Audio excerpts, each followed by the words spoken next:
President Trump taking on Harvard and the EU. He claims foreign nations pay nothing toward the education of their citizens here in the U.S. after threatening new tariffs on the EU over stalled trade talks. Republicans turning up the heat, demanding answers on former President Biden's inner circle over the cover-up of his declining health. And drivers, start your engines. Two big races today, the 109th Indy 500 and the Coca-Cola 600. And we are on the ground live. Good afternoon. I'm John Scott, and this is the Fox Report.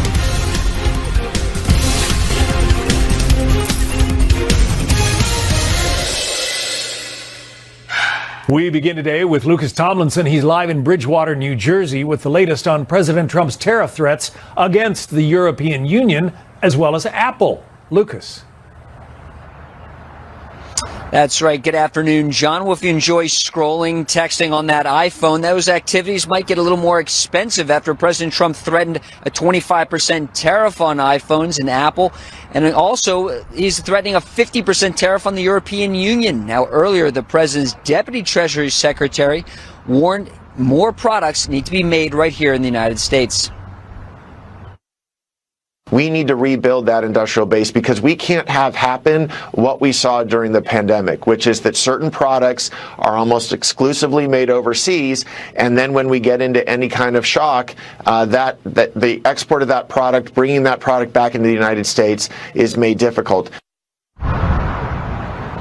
Now, last week, the House passed the nearly $4 trillion reconciliation bill, dubbed the Big Beautiful Bill, of course. In addition to tax cuts, the bill also includes billions for Trump's mass deportation operation, the Pentagon's Golden Dome missile defense shield, and billions more for weapons, more ships, and protecting the southern border. It also adds trillions to the nation's nearly $37 trillion national debt, which is a non-starter for budget hawks like Senator Rand Paul. The idea that we're going to explode deficits, and the projections are now looking at over $3 trillion in deficits over the next 10 years, I think is just, not a serious proposal. Now, also on Fox News Sunday, House Speaker Mike Johnson said steps are being made to reduce the debt and made the following analogy, a nautical one. I liken this to an aircraft carrier. You don't turn an aircraft carrier on a dime. It takes a mile of open ocean, and so it took us decades to get into this situation. This is a big step to begin to turn that aircraft carrier. Now, President Trump will be returning to the White House this evening to honor the fallen tomorrow at Arlington National Cemetery on Memorial Day. John? Lucas Tomlinson with President Trump in Bedminster, New Jersey. Lucas, thanks. Meanwhile, President Trump is escalating his fight against the nation's oldest university after a federal judge temporarily blocked the move to revoke visas of Harvard University's international students. The Trump administration accusing the elite school of not doing enough to fight anti-Semitism on campus. CB Cotton is live in New York City with more on that. CB. Hey, John. Yeah, despite the temporary block, President Trump is not backing down from his administration's efforts to ban Harvard from enrolling international students, saying on Truth Social that these foreign students are from countries which pay, quote, nothing towards their education. He added, quote, "We want to know who those foreign students are. A reasonable request since we give Harvard billions of dollars, but Harvard isn't exactly forthcoming. We want those names and countries. Harvard has 52 million. Use it and stop asking for the federal government to continue granting money to you." The president's fiery remarks are just the latest in the ongoing back and forth between the Ivy League and the administration, which began late last month when Homeland Security Secretary Kristi Noem demanded the university hand over records for foreign students, accusing Harvard of creating a hostile environment for Jewish students there through ongoing campus protest or curriculum. The Ivy League says it complied with the request and started providing information by an April 30th deadline. But the administration says that response did not suffice, so it moved to cancel Harvard's student visa program. Harvard brought these consequences upon themselves. They have promoted and allowed violent activity on campus. They have allowed anti-Semitism, participation with CCP and Chinese infiltration and influence on their campus, and they haven't protected their students. Harvard, though, has a temporary win for now after filing a lawsuit and requesting a temporary restraining order against the administration, which was granted. The Ivy League said the president's efforts would have affected more than 7,000 visa holders, nearly a quarter of the student body there, while calling it a, quote, blatant violation of the First Amendment. Some Democrats have agreed with Harvard's assessment and said there's a better way to fight anti-Semitism in higher education. We can say that we believe in academic freedom and the freedom of expression on university campuses without having to reflexively defend everything that happened on these campuses, because they do need to fix themselves, and they can, but we are not going to allow Donald Trump to use them as a punching bag for his own political ends. So the next hearing in the legal showdown is this upcoming Thursday in Boston. John. All right, CB Cotton reporting. CB, thank you.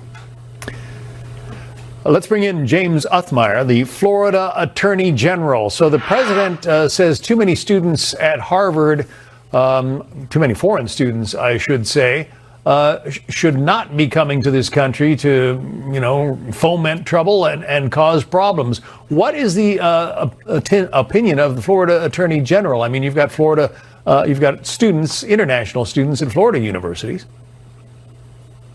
Yeah, John, President Trump is totally justified in his fight against Harvard, withholding federal dollars and ensuring that we are prioritizing the education of American students who want to secure the blessings of our country's future, not its demise. You cannot be America first and focus on foreign students over those of our own country. These universities, they want to promote anti-Semitism, DEI, critical race theory, un-American ideals that are harmful to our country. So good on the president for fighting back. It's about time. Okay, but what about the argument that if you bring foreign students from China, from other nations, into the United States, they see how we live, they see our system of government, and they go home and want a government that is more like ours? What do you say? Unfortunately, I don't think that's all that we're seeing right now. I think a lot of these students come in, they're not paying for their education. I think President Trump has highlighted what people at home did not know, which is that our federal government was spending over $2 billion on the education of these foreign students. And then they fight back against our Republican form of democracy. They fight back against American ideals. They go home and they want to attack the foundation upon which our country stands. We need to be helping kids growing up, blue-collar kids from Birmingham, not Beijing. If our country is going to succeed, our ideas do win, but they need to be promoted over the woke ideologies that a lot of these higher education institutions are advancing. So would you say Harvard and the president's argument there is just sort of the tip of the iceberg? Would this trickle down to other universities, say in Florida? It absolutely is. Several years ago in Florida, we began this fight. We fought back. We prohibited DEI. We prohibited civil race theory, critical race theory, and we started focusing on education that will empower kids to grow up, provide for their families, and leave this country better than they found it. And guess what? We now have the #1 university system in the country. So doing the truth works. Fighting for American principles works. It's about focusing on this country, not anti-Semitism, DEI, and communist theory. The Attorney General for the great state of Florida, James Othmeier. Thank you. Thank you. So Russia and Ukraine swapping 1,000 prisoners each this weekend in the biggest prisoner swap in more than 3 years of war. It came just hours after a second night of deadly Russian attacks on Kyiv. Stephanie Bennett is live with those details for us. Stephanie.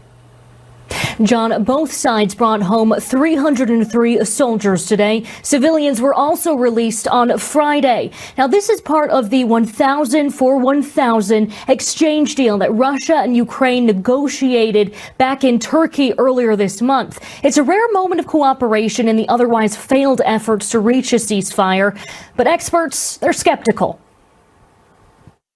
It's not what I would call a confidence-building measure that's going to lead to real peace negotiations. The two sides are way too far apart for that. And while this weekend saw the largest swap of prisoners, it's also seen the largest amount of air assaults. Overnight, at least 12 people were killed and dozens were injured. President Zelensky said more than 30 Ukrainian cities and villages were hit. Ukrainian officials described it as the largest aerial assault since Russia's invasion in February 2022, with a total of 367 drones and missiles used by Russia. It's especially somber as the city celebrates Kyiv Day today, a national holiday commemorating its founding. We went to bed. The air siren went off. Our dogs were asking to come into the house. We invited them home, and they burned to death. I want to bury them, but I'm not allowed yet. President Zelensky continues to urge Western partners to ramp up sanctions on Russia. On X, he wrote in part that Russia is dragging out this war and that silence of America, silence of others around the world only encourage Putin, and that without truly strong pressure on the Russian leadership, this brutality cannot be stopped. Meanwhile, Russia's defense ministry said its air defenses shot down dozens of Ukrainian drones overnight. And so far, again, we're hearing reports of some coming in this afternoon. Back to you, John. All right, Stephanie Bennett, live from London. Stephanie, thank you. For more on what's going on in the war in Ukraine, let's bring in the State Department spokesperson, Tammy Bruce. Tammy, you just heard about the tweet from Volodymyr Zelensky, the Ukrainian president. He said he wants more sanctions on Russia from the outside world and that the silence of America only emboldens President Putin. Your response? Well, yeah, it's awful what's happening. Obviously, the Trump administration has made the dealing with this a hallmark of the beginning of his administration. We've, of course, had many summits and meetings via Secretary Marco Rubio, Secretary of State Rubio, of course, and we have led the way. We've been Ukraine's largest supporter. We have been leading the discussions. We've gotten everyone at the table, forcing a dynamic that the world, of course, wants to be completed for a ceasefire. And, of course, pushing Putin to take things seriously. The president himself spoke with President Putin not long ago in dealing with this as well. So we have said repeatedly that there was a time limit here about whether or not Russia, as an example, was serious about the issue of stopping this war, that we were going to look at their actions, not their words. And also, we've had sanctions on Russia that have not been lifted. They have a tremendous economic impact on Russia. But for President Zelensky, I just have to say as a reminder, America has led the way to assist his nation and continues to do so to the point of every level of this government being involved. And at this point, as also Secretary Rubio has noted, is that there is a point where both of these nations have got to have a concrete agreement regarding a ceasefire. Ultimately, it is in their hands. Europe has announced additional sanctions against Russia. We know that President Trump has many tools in his tool chest about what he's going to do in order to get this to be over. Everyone wants the carnage to stop. We have led that, the nature of that demand. We have kept focus on this. And of course, we've led the mediations at this point. And it's obviously we've decried all of the attacks that have gone on. The world has. So I think this is a framework where the president will be making whatever decisions he needs to make. He is the guiding hand when it comes to what America does within this conflict, and he has got many options he will take, but he is the one who makes the decision about how we move forward with this dynamic. Fox News took a poll asking Americans what they think about Ukraine versus Russia, and the numbers have held pretty consistently. If you look back to February 2023, Americans supported a limited time frame of support for Ukraine, and 50% said stick with it as long as it takes. These days, the limited time frame number is down slightly, 44%, but as long as it takes is down as well at 41%. So the country is split, but what does the president do with that? I mean, does he try to force some kind of an agreement that Vladimir Putin will take and back off?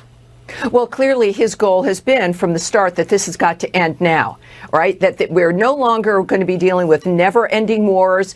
We also, as Secretary Rubio noted, we weren't going to have meetings about meetings that last months or even years, that there is a way for this to stop. It's a matter of a decision that can be made.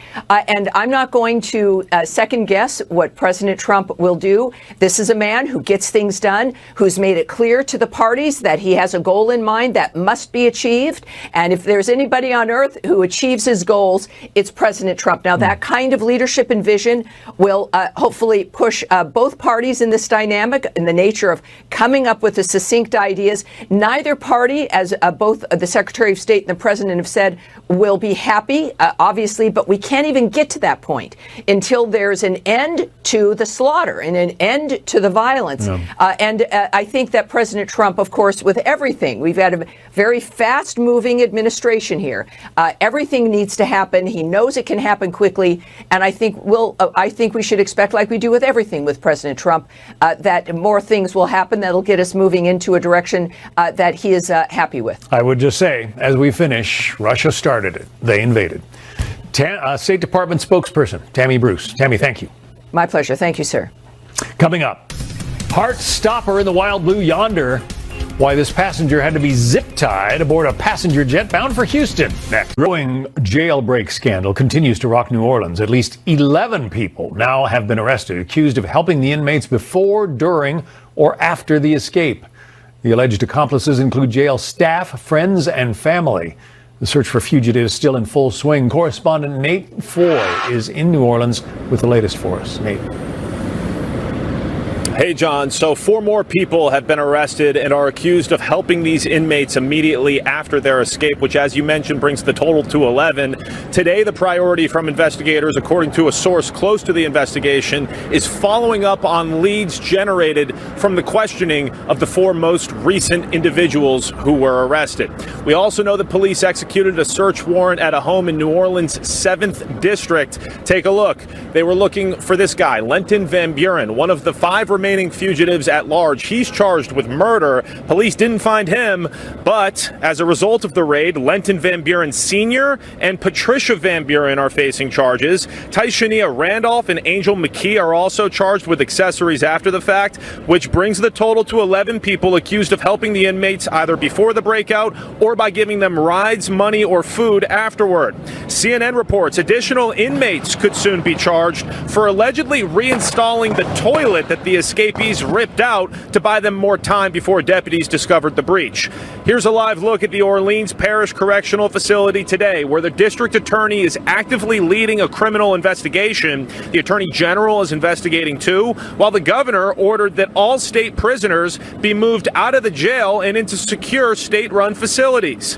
These are the 5 fugitives still at large. 3 of the 5 are accused or convicted of murder. Authorities are confident that they'll find them, offering a $20,000 reward for information leading to their capture. All of these agencies are working day and night to get these individuals, and all they got to do is get it right once. These fugitives, they got to do everything right. We're going to catch them. It's just a matter of time. And authorities are still waiting on that break. They've hit a bit of a lull, John. It's been since Tuesday night that they arrested one of these fugitives, with the manhunt now on day 10. We'll send it back to you. I'm sure the folks in New Orleans are still on edge. Nate Foy. Thanks, Nate. For sure. You got it. A major scare for travelers on one flight this Memorial Day weekend. Once I take you out of the seat, I'm going to escort you off the flight, okay? That passenger had to be restrained by fellow travelers and then zip-tied by the crew after he allegedly tried to open an emergency exit in flight. It happened Saturday on a flight from Tokyo to Houston. The plane had to be diverted to Seattle, where police removed the guy. A fellow passenger had this to say about the incident. The guy was sitting behind me directly. He actually got up out of his seat and crawled over the people that were sitting next to him. A second passenger was removed from that same flight for unruly behavior before it left Seattle. Officials say the 2 incidents are not related. A dramatic rescue caught on camera. 2 New Jersey police officers pulled a dazed driver from a car stuck on train tracks near Newark just moments before the car is hit by a speeding train. The heroic actions of officers Devin Hinchcliffe and John Ward preventing what could have ended in a fatal disaster. Today marks 5 years since the death of George Floyd. His supporters in communities nationwide are gathering to honor his life and reflect on the movement that his death inspired. Body cam footage of the Minneapolis police arrest that resulted in Floyd's death sparked major protests across the country back in 2020. A service held this morning at George Floyd Square in Minneapolis and a candlelight vigil planned for tonight. The mystery of the Biden auto pen deepens as Republicans demand interviews with members of the previous administration's inner circle. This follows the release of new bombshell books suggesting the 46th president wasn't up to the task of leading the country, and others might have stepped in to perform his duties. Rebecca Castor has more from Washington. Republicans in the House and Senate are looking into this, and numerous people, from Biden's doctor to close aides, have been asked to give interviews. The House Oversight Committee has reopened its investigation into what was known about Biden's health, and this go around, lawmakers hope people who refused to be interviewed last time, such as Dr. Kevin O'Connor and Biden's senior staff, will be more willing now that more details and accusations about Biden's health are being revealed. You've got a lot of questions for the staff. These staffers have flown under the radar. Most people don't know who they are, but our sources tell us they were the ones that were operating the auto pen, and they were also the gatekeepers that prevented people like Pete Buttigieg and others from meeting with President Biden. The Senate Subcommittee on Investigations also wants answers. Chairman Ron Johnson has written to dozens of former Biden administration officials requesting interviews, and he thinks Vice President Kamala Harris and Biden's cabinet could be culpable. If we had a president of the United States so infirmed, so mentally debilitated and incompetent that he really didn't understand what was happening, and he's in control of the nuclear codes. Who made the decisions? Who signed the pardons? This is serious business. We have the 25th Amendment for a reason. No word yet on when those interviews might take place or if anyone's even agreed to come forward. Lawmakers do plan to issue subpoenas forcing these people to testify under oath if they have to. John? Rebecca Castor in Washington. Rebecca, thanks. So as Democrats begin to acknowledge the impact of the Biden health scandal, a new headline from New York Magazine suggests that 2028 voters won't care about the Biden cover-up. The piece goes on to claim that the blowback will blow over by then unless Democrats fail to give voters other things to think about. Let's bring in Mahek Cook, attorney and CEO of American Frontier Strategies. Mahek, thanks for coming on with us. So what do you think? Does the magazine have it right? Voters won't care about Biden's mental condition when 2028 rolls around? Well, John, thank you so much for having me. This is such an important question, and Democrats continue to get it wrong. And the same mainstream media that continue to propagate lies about Joe Biden, instead of media actually being reporters, they were repeaters of the Biden lie. Now, the same mainstream media is peddling more lies. The American people have overwhelmingly rejected not only Joe Biden, Kamala Harris, but the entire Democrat Party. CNN just came out with a poll saying only 29% of Americans actually trust the Democrat Party. And most of those were Democrats pushing back against the radical agendas. So we're not listening to mainstream media anymore because they continue to repeat the lie that Joe Biden was fit. Mainstream media continued to tell us that our borders were secure. Same mainstream media is now continuing to tell us we're going to forget the last 4 years. Botched Afghanistan withdrawal. We're now seeing Hamas and the Houthis and terrorists invading Israel. We're going to continue to see blowback because we don't trust the media, and we definitely don't trust the Democrat Party. Alex Thompson is one of the co-authors of the new book called Original Sin: President Biden's Decline, Its Cover-Up, and His Disastrous Choice to Run Again. He had an exclusive interview this morning on Fox News Sunday. Listen to what he had to say about President Biden's staff and others helping to cover up his condition. they weren't telling the truth. Throughout 2023 and 2024, there were steps taken to increasingly shield Joe Biden, not just from the public, but from members of his own cabinet, members of his own senior staff. And one White House official who left in 2024 told us that they left in part because they were not comfortable with how they were trying to shield the extent of the decline. But again, heck, those of us in the media, the folks at home didn't hear about all this. So somebody was upset enough that they quit the Biden administration. Nobody else seemed to know. Look, John, you're right. I mean, this is a diabolical lie to sit here now and make millions of dollars off of a book. Where was Jake Tapper and Alex? Where were they when we wanted to hear the truth from them? This book should have been published for free, and the truth should have come out. Instead, they're hiding. And the truth about mainstream media is that they wanted Joe Biden to win at any cost, which is why they continue to double down on lies. They continue to mislead the American people. And I've even looked at polls currently. YouGov has a poll out. 30% of Americans actually trust mainstream media. They have propagated so much misinformation and lies that we're turning to news outlets like Fox because they told the truth, and so many other podcasts online. There's Megyn Kelly and so many other individuals that actually are telling the American people what we want to hear because we're seeing it for our very eyes. Democrats have lost touch, and now Jake Tapper and these media outlets are trying to come back and say it was an honest mistake. Have some humility. This is ridiculous. The Speaker of the House says he wishes the book had come out a lot earlier. Listen. The evidence of his diminished mental capacity, subject to your book, of course, I wish it had been published a year earlier because everybody saw it. Everybody saw what was happening. He used the auto pen. Interesting there that he speaks to one of the co-authors of the book there, Jake Tapper. Final thoughts. Look, I think it's very interesting, but at the end of the day, our Constitution was attacked, national security, and we don't have political bureaucrats running the country. We elect the commander-in-chief, and this is exactly why the American people trust President Trump. We know we have a commander-in-chief, and everyone is following line to protect American interests first. Mehek Cook, an attorney and CEO of American Frontier Strategies. Mehek, thank you. There's Golden Dome's in that.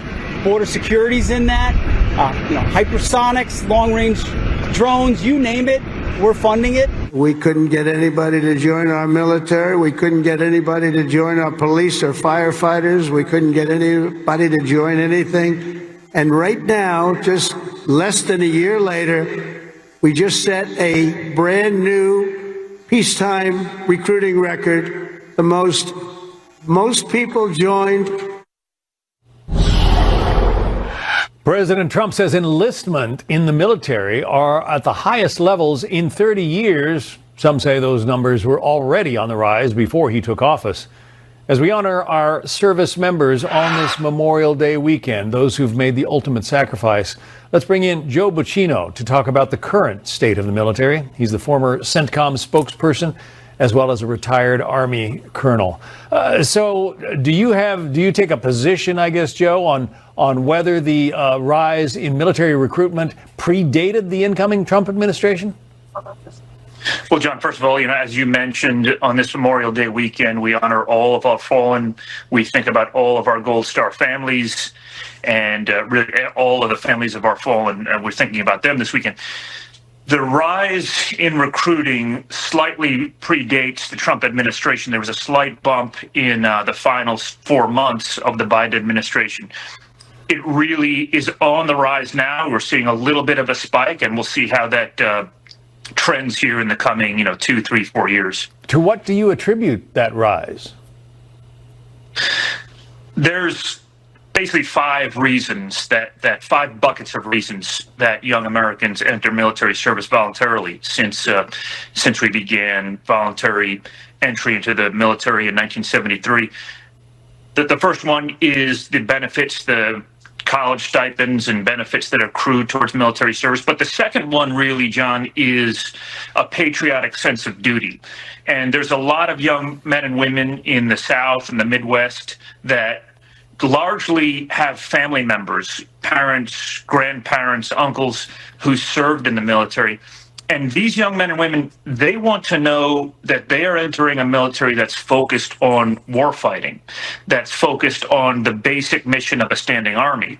And you're seeing that really here with this administration. This administration is no longer focused on the social issues, the social programs of military service, but really focused on a leaner warfighting force. Yeah, that's what Pete Hegseth, the defense secretary, and the president both say, is that they're not going to worry about DEI and inclusion and trans in the military. They're worried about fighting and winning the next war, should it come.